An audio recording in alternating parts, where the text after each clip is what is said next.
En el centro de Bogotá hay una cápsula del tiempo que guarda archivos de más de 450 años.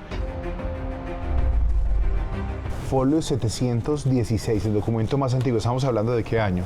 1543. Este documento es una encomienda que otorga Pedro Heredia a un señor de apellido León del Castillo, donde le otorga a un grupo de personas indígenas para cristianizarlos y ponerlos a trabajar. Desde cartas de Simón Bolívar, el testamento de Santander y los archivos de inteligencia y contrainteligencia del DAS, aquí, en este lugar, se guarda la memoria viva de Colombia. Bienvenidos al Archivo General de la Nación.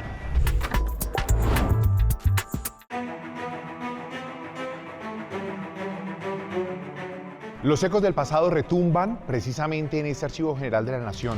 Una historia que Colombia merece conocer. Documentos ocultos, también muchos documentos notariales que hablan no solamente de la importancia de conocer la historia viva de nuestro país, sino de lo que se esconde detrás de tantas historias. Subdirector Ignacio, ¿cómo está? Bienvenido a este recorrido por el Archivo Nacional. Claramente usted es el anfitrión. Anchipia, llamo Surumi, Chimureuscat, Anastion Canaja, Cascuaipa, Sacarauxi, Colombia, Oru, Yapna. Bueno, ¿qué nos dijo ahí, subdirector? Bienvenido a la casa grande y bonita que resguarda la memoria de la nación, en donde conservamos todos los registros históricos de la nación colombiana. Subdirector, a veces ver esos libros tan antiguos nos recuerda el momento del peso de la historia en Colombia. A veces Colombia pareciera que se le olvida mucho de su historia, porque es importante tener este recinto donde no solamente guardamos esas memorias del país, sino también momentos importantes y clave que nos marcaron. Es importante porque en los archivos se registran todos los hechos que han sucedido desde la época de la colonia. Incluso tenemos momentos importantes como la Constitución Política de Colombia, tenemos diferentes actas, documentos, registros de todo lo que ha sucedido en la nación colombiana. Tenemos kilómetros y kilómetros de documentos. Ignacio, pero aquí estamos hablando de no solamente archivos y documentos que son de interés público, sino también cosas muy importantes, por ejemplo, como los archivos de inteligencia y contrainteligencia del DAS, ¿verdad? Sí, aquí estamos conservando, pues, por un mandato de un decreto, cuando se liquida el DAS, se suprime el DAS, unos archivos terminan acá y están por razones legales y por razones de reserva legal, por razones de reserva de seguridad nacional, no pueden ser consultados sino por instrucciones de la autoridad competente. Para usted como subdirector, ¿cuál es el archivo que más le ha llamado la atención en todo lo que usted ha podido ver del lugar? Que le recuerde no solamente algo histórico, trascendente para el país, sino también que usted personalmente le haya llamado mucho la atención, que valga la pena atesorarlo y recordarlo. Son los archivos de la colonia, por la escritura, por la ejemplo, caligrafía. La caligrafía, el castellano antiguo, claro, que ya no lo hablamos como se habla en esa época. Entonces se acuden a paleógrafos para que puedan hacer esa traducción y la descripción de esos materiales. ¿Colombia le falla la memoria? A veces sí.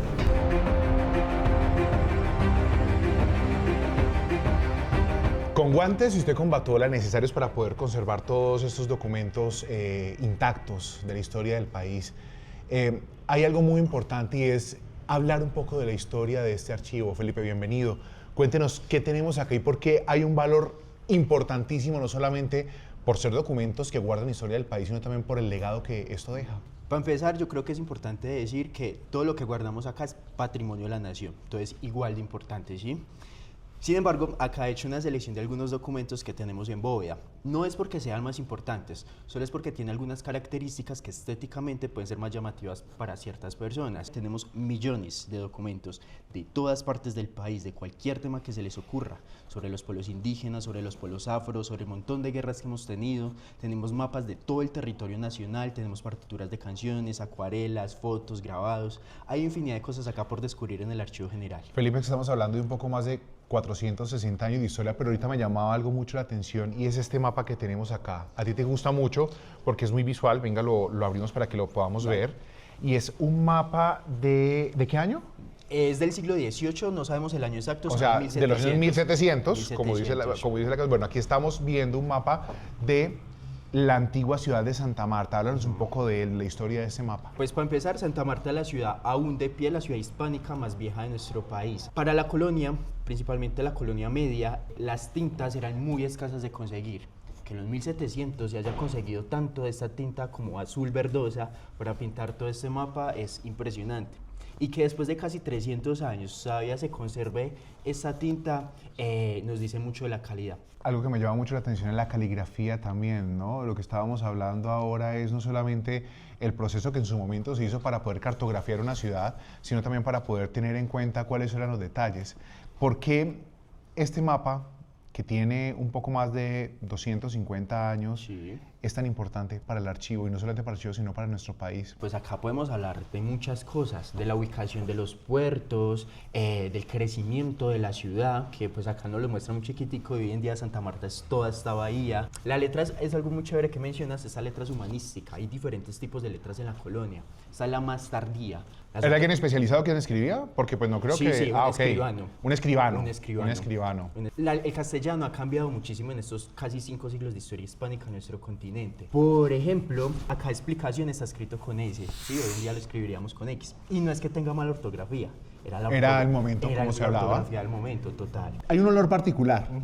Yo creo que todos los hemos sentido en casa cuando hay un libro viejo, ¿verdad? Sí, sí. ¿A ti qué te transmite ese olor? No, pues pasión. Es como que estar acá, poder tocarlos, poder olerlos, poderlos leer. Realmente es un privilegio. Es un privilegio que todo el mundo puede venir. El archivo es un lugar abierto donde cualquier persona puede ir a consultar los documentos que custodiamos acá en la entidad.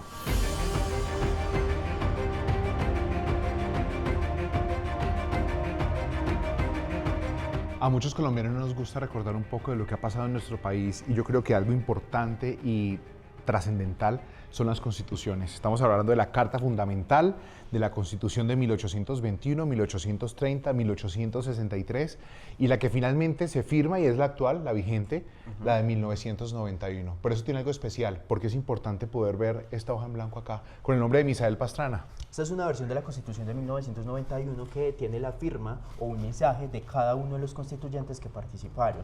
Pues acá vemos pues Alfredo Vázquez Carrizosa. José María Velasco dice acá, sin palabras. Sin palabras. Se quedó sin palabras.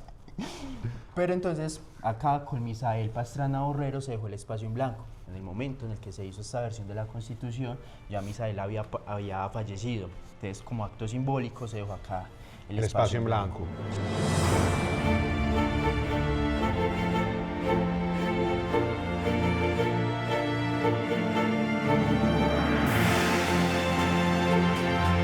Estamos en una de las bóvedas, Felipe, gracias por invitarnos, del Archivo General Nacional, en donde hay documentos antiquísimos. Estamos hablando de, por ejemplo, caciques e indios, esto es de 1591, pero hay algo muy importante que usted me quiere mostrar aquí en medio de estas cajas, y es uno de los archivos más antiguos que tienen ustedes acá. ¿Cuál es?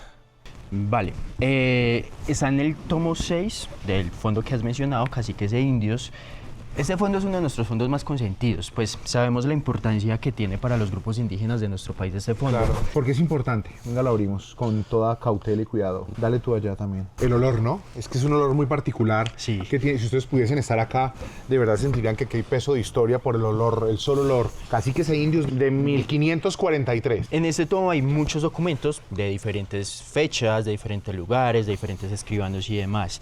Este fondo fue restaurado, acá vemos cómo está el proceso, esta telita que se llama muselina japonesa, folio 716, está el documento más antiguo. ¿Español antiguo? Sí.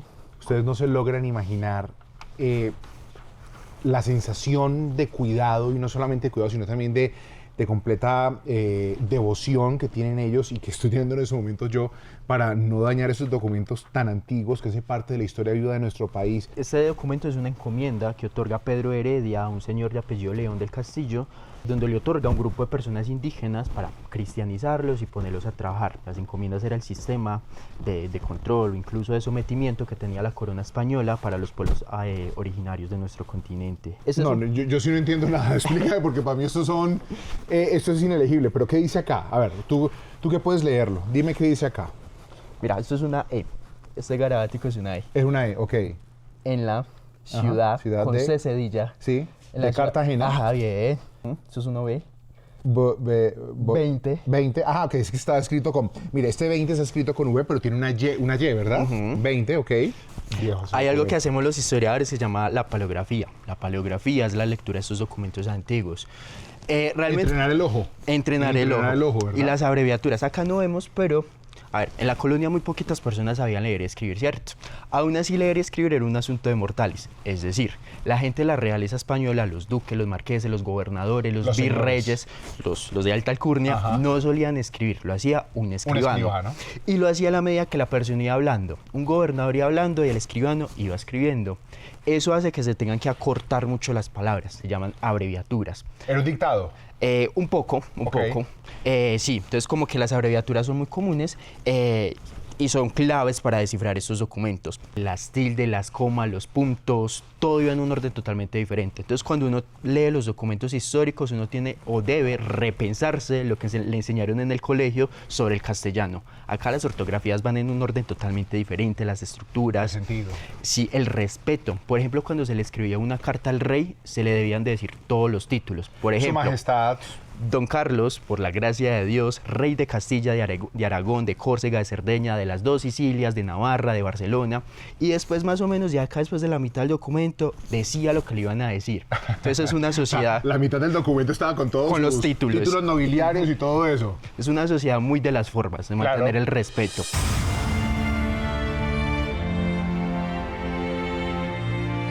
En este viaje en el tiempo, nos vamos para 1808, 300 años después de los primeros documentos que vimos, y es que estamos hablando de José Celestino Mutis, médico, botánico, filósofo, antropólogo, un hombre que no solamente está por la famosa calle, la Mutis, aquí en Bogotá, sino que también tenemos el libro que contiene las historias de él, su testamento. ¿Cuál es? Exactamente, este es el tomo de 1808.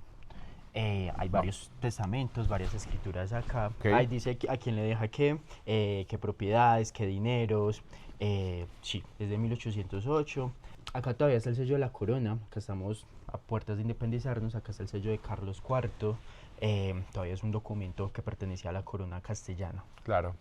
Estamos hablando de José Celestino Mutis, un hombre que marcó la historia del país, no solamente por conocer todo lo que en botánica tenía que hacer, sino que hizo selección muy importantes y descubrimientos muy importantes de plantas en nuestro país, que hoy sigue siendo historia para nuestro país. Y pues aquí estamos viendo un poco de la historia, de lo que es el legado de su testamento. ¿A quién le deja qué? Un español nacido en Cádiz, que llegó a Colombia, se quedó en Colombia, y aquí en el Archivo Nacional reposa sus documentos. En el Archivo Nacional hay más o menos unas 50 bodegas como estas que guardan más de 30 kilómetros lineales de documentos que tienen un poco más de 450 años. La ventilación de estos lugares tiene que ser natural, porque si es artificial o acondicionada, pues esos documentos se echarán a perder. Un poco de historia guardada en los sótanos de este lugar del Archivo Nacional en el centro de Bogotá.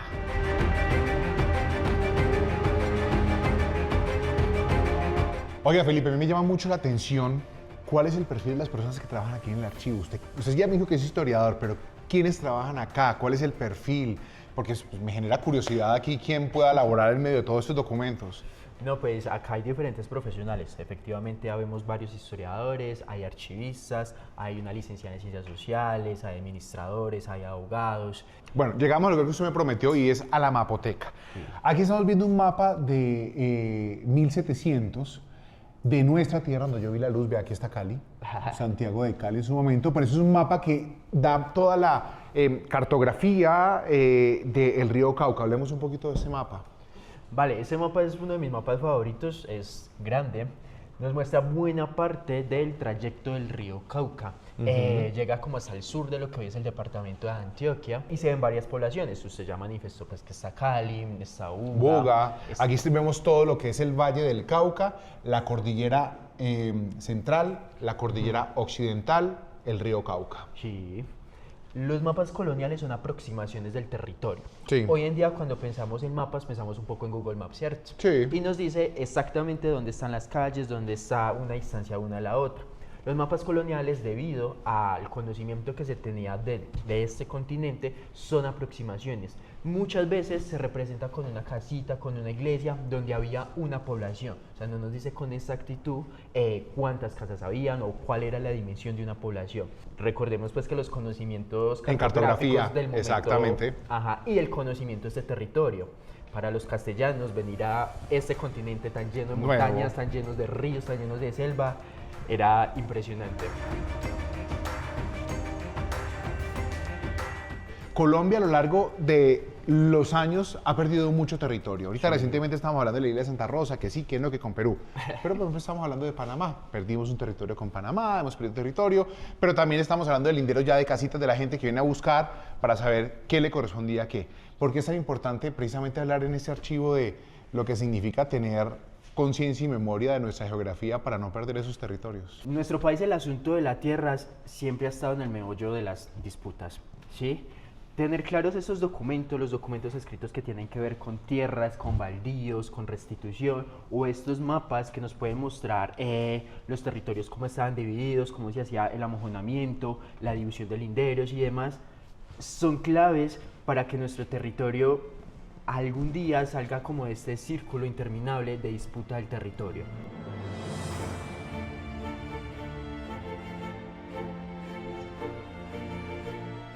Los más de 30 kilómetros lineales que hay en el archivo general de todos esos documentos, fotografías y eventos históricos no serían posibles sino gracias a los restauradores que hacen un trabajo de curaduría puntual, en donde todos esos documentos les llegan a ellos para poder empezar a hacer un trabajo de restauración y de recuperación, y creo que es una de las partes más importantes que hay para que todos ustedes puedan tener esos documentos. La restauración, aquí estamos viendo a tu compañera Paola, que en estos momentos está utilizando técnicas para poder reparar una de las fotografías que pues, nos cuentan la historia para después salir al archivo, para que la gente lo pueda tener ahí. Vale, acá estamos en uno de los 3 laboratorios de restauración y conservación. Este es el laboratorio para procesos en húmedo. Hay un excelente equipo interdisciplinario acá. Hay conservadores y restauradores como son las compañeras, hay una química, hay biólogo, hay encuadernadores.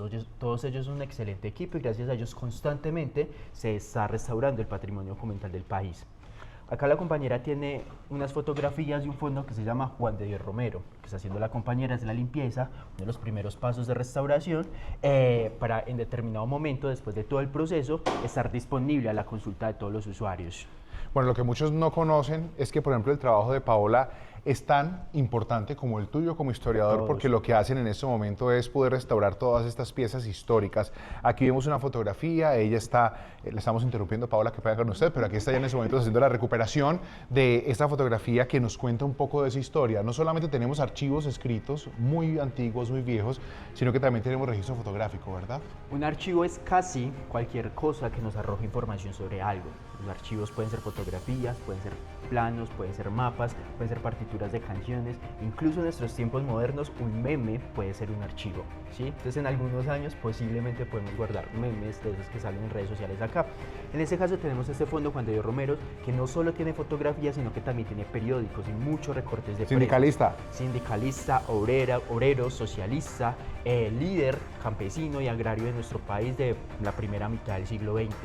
Este fondo es muy valioso porque nos arroja información sobre estas luchas sociales muy presentes en nuestro país, específicamente en el siglo XX.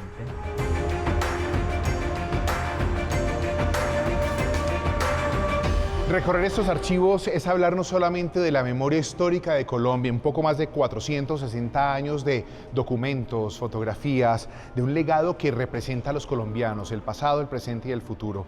Si hay una certeza en este lugar, es que la historia no está muerta y está aquí para contarla.